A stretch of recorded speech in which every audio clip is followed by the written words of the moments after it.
Hi, welcome to Lost in Composition. I'm Paul, and today I'm sitting down to have a chat with Jazz Brown. Jazz. So first I need to ask, and this comes from somebody with a very odd last name. Mm-hmm. Is Jazz your warm-up name? First name is actually Jasmine, like the flower. Okay. Yeah. And where's that come from? There's a song, I guess released in the 70s, Summer Breeze by Seals and Crofts. Yes. The lyrics were summer breeze makes me feel fine, flowing through the jasmine in my mind. I do remember So this. yeah, the parents really dug this song, and yeah, the rest is Cool. History. yes. Cool. And you grew up in Santa Ana, Georgia. Correct. And you grew up as a Jehovah's Witness too. Mm-hmm. How has that impacted your art and your life in general? I would think more or less the experience just kind of I learned more or less about the nature of duality of division, and more or less just to see how it is played out on a larger scale. You know, I guess being away from it. You know, it was pretty early, so you know, I would say I stopped practicing around the age of 10 or something. Okay. But kind of the pre and the post, you know, being in it and being out of it, you know, you can see, you know, just more or less how the idea of division, you know, manifests itself outside of religion. Yes. So, and I guess ever since, it's been more or less like you understand that the religion metaphorically is speaking, is you know, giving a message. And there's a moral to the story of sorts. Yeah. But what is that moral, and you know, how can we more or less update the metaphor? You know, again, this writing, you know, is you know, archaic in a sense. You know, how can we update the metaphor and make it you know, easier for us to understand? You know, More personalized experience. even bigger than that, just again, you know, a great example, just the idea of duality.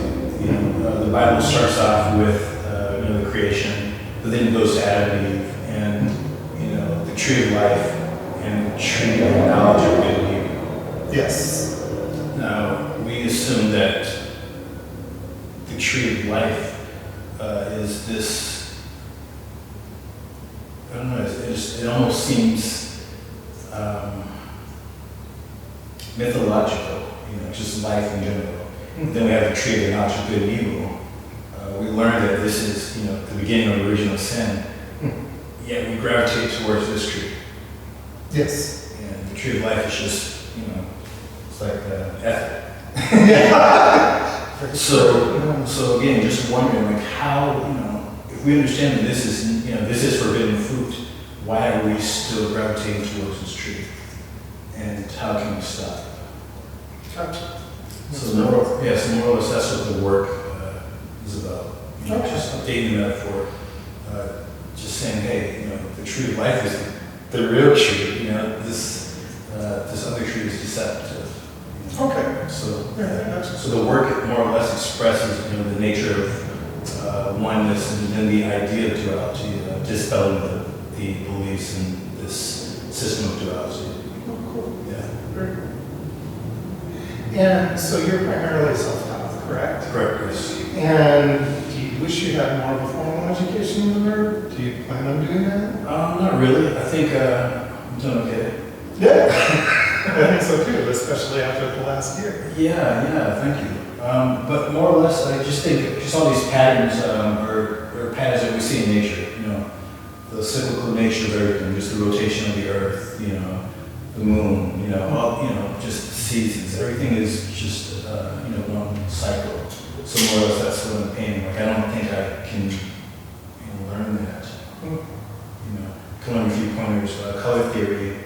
You know, I learned color theory just from, you know, dressing. You know, just red, gray, purple, you know, burgundy. You know, it's everywhere. And you look at the trees and, you know. And great friends. No, thank you. So yeah, color theory is everywhere. So if you look around, you know, all the answers are there. Cool. And you did a lot of drawing as a child. Correct. And you were kind of told that art was not a profession, is that correct? That is true.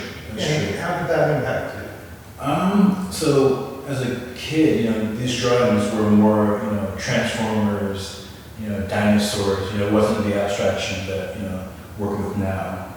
But for the most part, I was told, and that's, natural, no one was, I guess, discouraging, and saying that art isn't viable, art is not going to pay the bills. It was more or less just, I guess, pushing towards a higher education and, working a profession of sorts that paid the bills. So it wasn't, more or less discouraging. I wasn't discouraged. I listened to, the naysayers, and eventually I realized that, art was going to be it. Didn't know in what capacity, but eventually art was going to pay the bills. Cool. Yeah.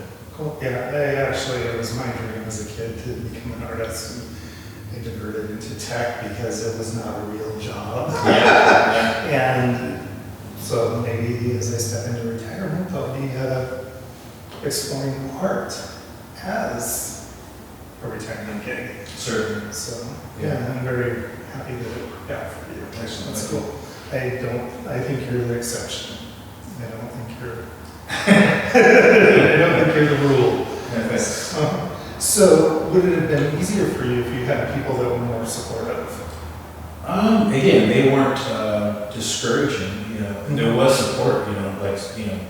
Feel free to draw. To be interested in it, but just know that this isn't going to be the what's going to make you rich or again art. He says it's it's the exception. There are few that thrive in their art world. But the hobby itself was encouraged. So, but it was encouraged as a hobby. Correct. Do you think that if you would have been encouraged, or is that outside of the norm, being encouraged professionally? I think ultimately, the way it happened was the way it's supposed to happen. Anything else is kind of hypothetical. And you left Savannah in 2004. Correct.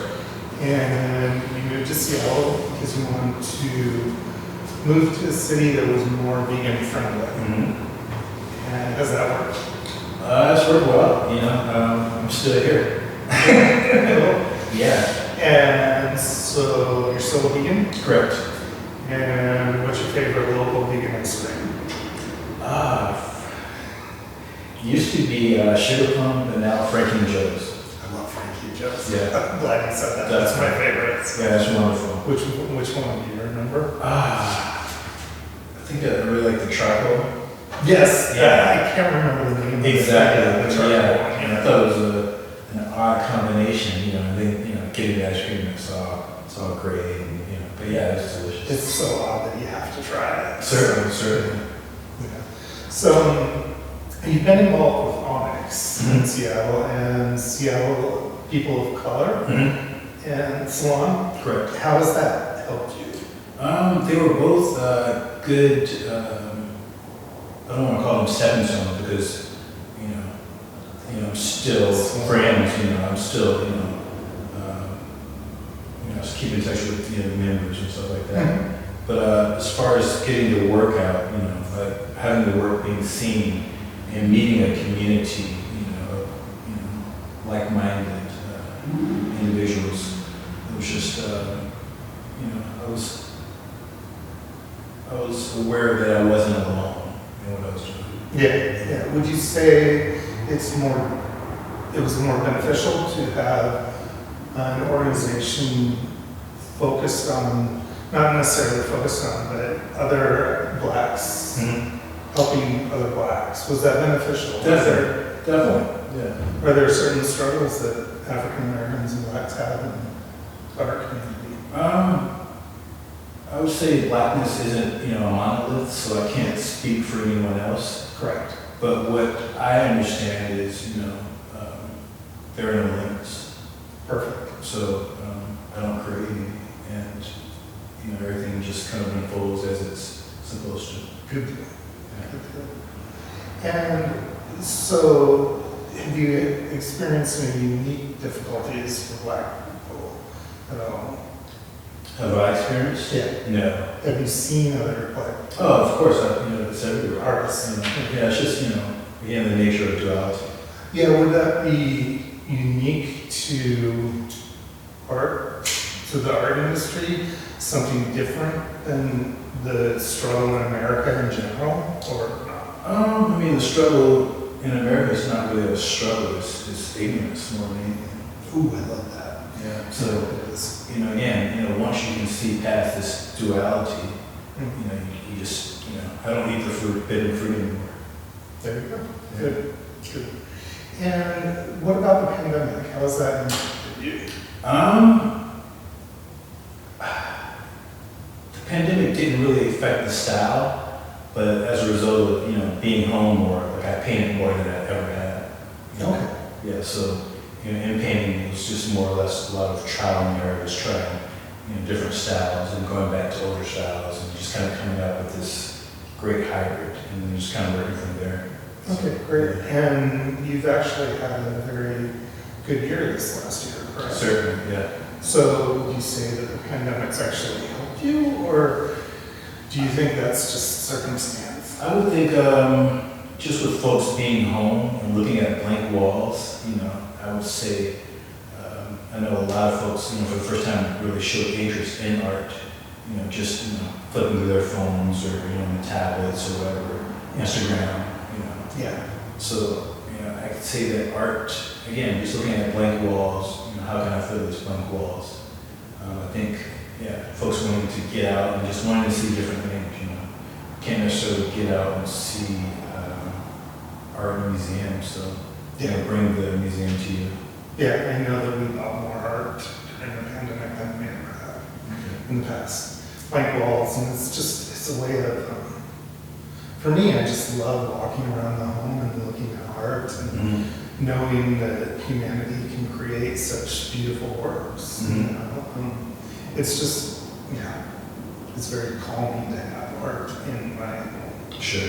So I can understand that and can appreciate why people would be buying a lot more art right now. Excellent. And I hope that continues. Same. Yeah. So who are some of your favorite artists? It started pretty much with Frank Stella. Yeah, are you familiar with Frank Stella? No, I'm not. Okay. We'll be after this. Yeah, geometric abstractions. His work has evolved into something completely different from his work in the 60s and 70s. Okay. But just seeing shapes and just I was just reminded of just the playfulness of it all, just the color scheme, and so I kind of stole a lot from him.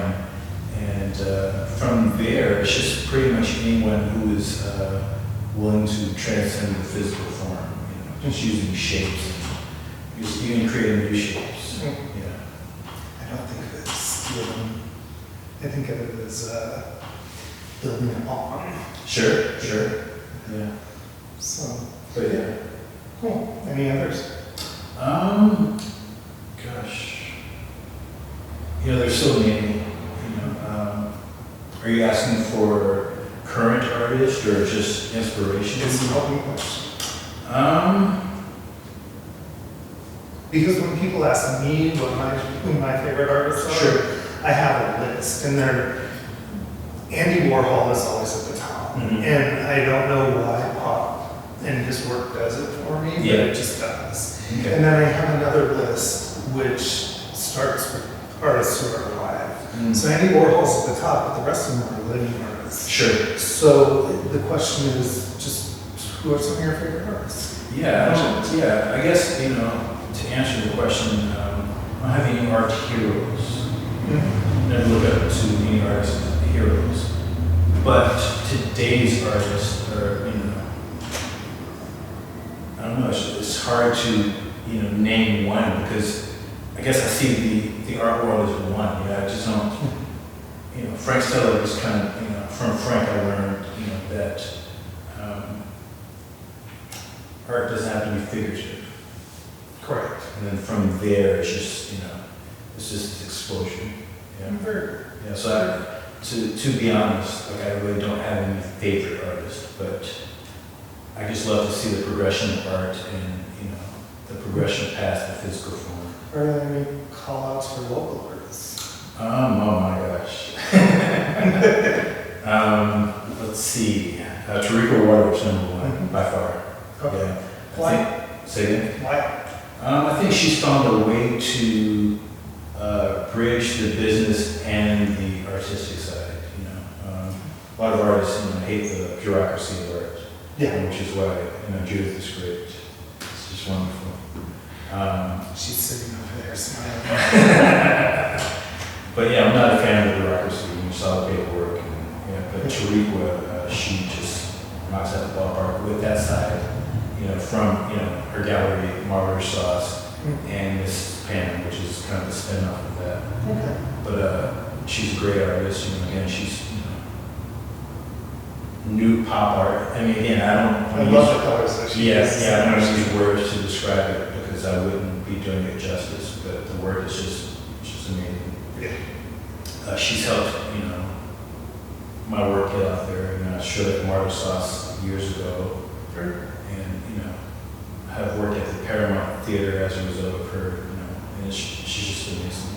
Okay. Aramis Hamer, another artist, and again, who's bridged the business and the artistic side. Okay. Aramis? Yes, Aramis Hamer. Okay. Yes. Look Aramis up? Definitely.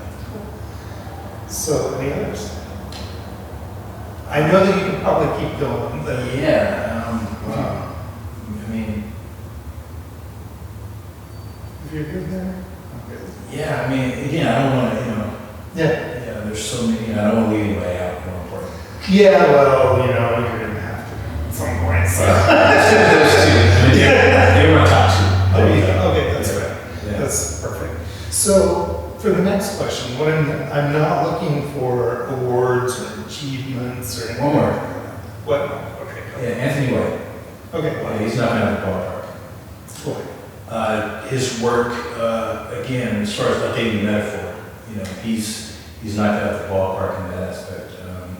Just all these old figurative works, just these old still lives. He's just, making them new and refreshing. Cool. Definitely. Great. Yeah. And the name one more time? Anthony White. Yes. Okay. I will definitely look. He's actually doing something this summer at Seattle Art Museum, so Oh, okay. definitely check him out. Okay. He won the Nettie Award, so Okay. yeah. Is he represented there in the gallery? He's represented by Kusera, just Sarah. Oh, two okay. blocks ago. Okay, cool. Yeah, Okay, gotcha. yeah, excellent work. Cool. Yeah, my top three. Cool. Yes. So that's what I like about this, because I learn, doing this, I learn a lot more about different artists. Mhm. And artists that I definitely wouldn't have heard of, or wouldn't have caught my eye. Yeah. Just because, you go on to gallery sites, or you go on to Artsy, and it's like a rabbit hole for me. Sure. I just go down there and I'm like lost. I Sure. love it, but, some people do that on Amazon, I can do that on Artsy. It's just lost. Definitely. So I appreciate the new names. Wonderful. So for the next question, I'm not looking for awards or any kind of personal achievements or business experiences like that. But what are some, a couple Mhm. of the personal highs for you? Personal, professional highs. Number one, easily, just being represented by this gallery. Mhm. Yeah. Judith is just, she's changing the game. Changing the white wall, she's making something new. Mhm. It's more accessible, it looks, it's huge for me. I want art to be accessible for anyone. I don't like the exclusive nature of, past art. And she's, again, updating the metaphor in that sense. Yes, she is. She's very good at that. And that's why I prefer to focus on living artists. And Judith is changing the game. I mean, making it much more accessible. I mean, the way she's brought affordable art in has been phenomenal. Yeah. Her Art Collecting 101, which I was a panelist on, prior to the pandemic. That was great. The gallery was full. It was packed. I was really surprised when I walked in. Yeah. So yeah, the way she plugged the gallery, she's like, "Do you want to be a part of something cool?" And I was like, "Sure." Well, any others? Secondly, I got a chance to do 2 murals last year. What are they? One is at Facebook, so that's not necessarily open to the public. Yeah. But the second is at an office building in Southlake Communion. I can't remember the name of the building. Westlake. I can get it from you afterwards, Yeah. and I'll link to it, and people Yeah. can go see. Yeah, Westlake Arts, or Westlake something center, not to be confused with Westlake downtown. Yeah. Yeah, but it's on Southlake Union, and more or less just to, be able to create on a larger scale. So it's very important. Not being limited to canvas, That's very cool. Yeah, I love the murals.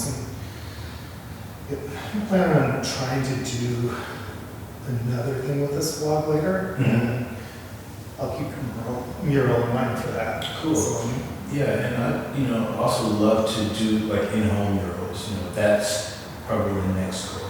oh, very cool. Yeah. Very cool. Yeah, just someone wants a wall, instead of the normal bland focal wall. Yeah.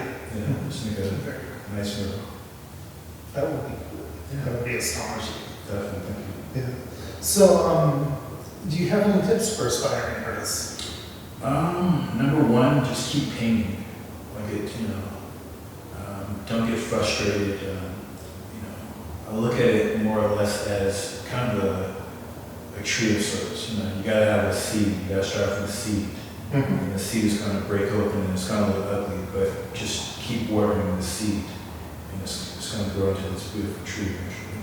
Very cool. This tree is gonna bear fruit and produce more seeds, and the cycle continues. Yeah.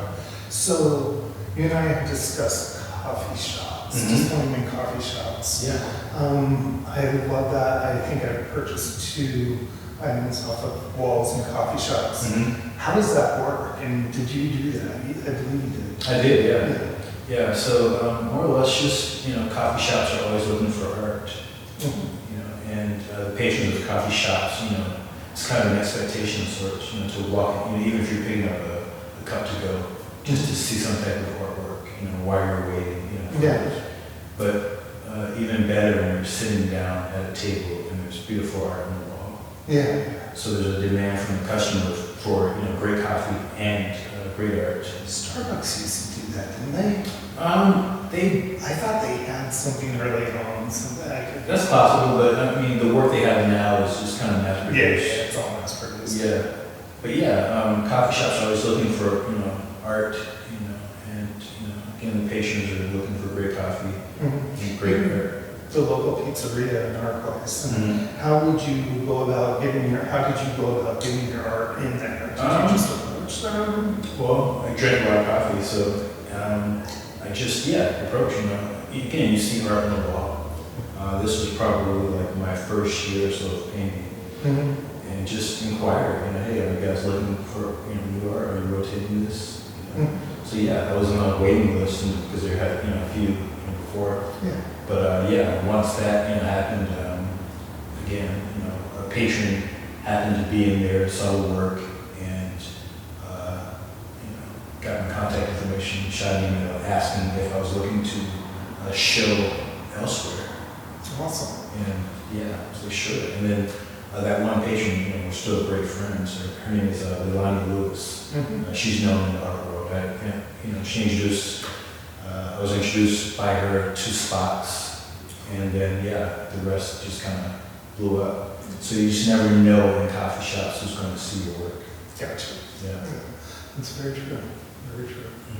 And who knows, maybe if you go into a coffee shop and get something, you could be we're having the next $100 million painting. Exactly. And I love to do that, as far as collecting. If I'm in a coffee shop and I just see something that's just, mind blowing, I have no problems with it. Yeah. Just understanding how it works, Yeah. That's really cool. I've never, when I approached you for an interview. I hadn't even thought about art in coffee shops in a long time. Yeah. And that just makes perfect sense. It would be nice to go back to coffee shops. I'm so done with this pandemic. Sure. Yeah, cool. Do you have any final thoughts or anything you'd like to articulate to your fans and collectors? Not to necessarily plug the work, but to simply say that, my art is a love letter to love.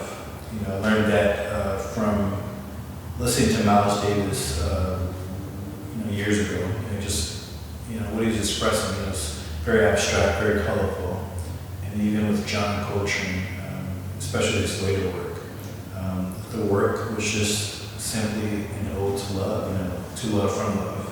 So I've tried to use that same principle. And again, a daily metaphor, just getting us back to the true life forms. Okay. And if you're looking for a mural, contact Judith Rinehart Gallery. Correct. And there's a link to it down below. I thank Judith for allowing us to use her gallery. This is perfect. Thank you. And thank you for tuning in. Thank you.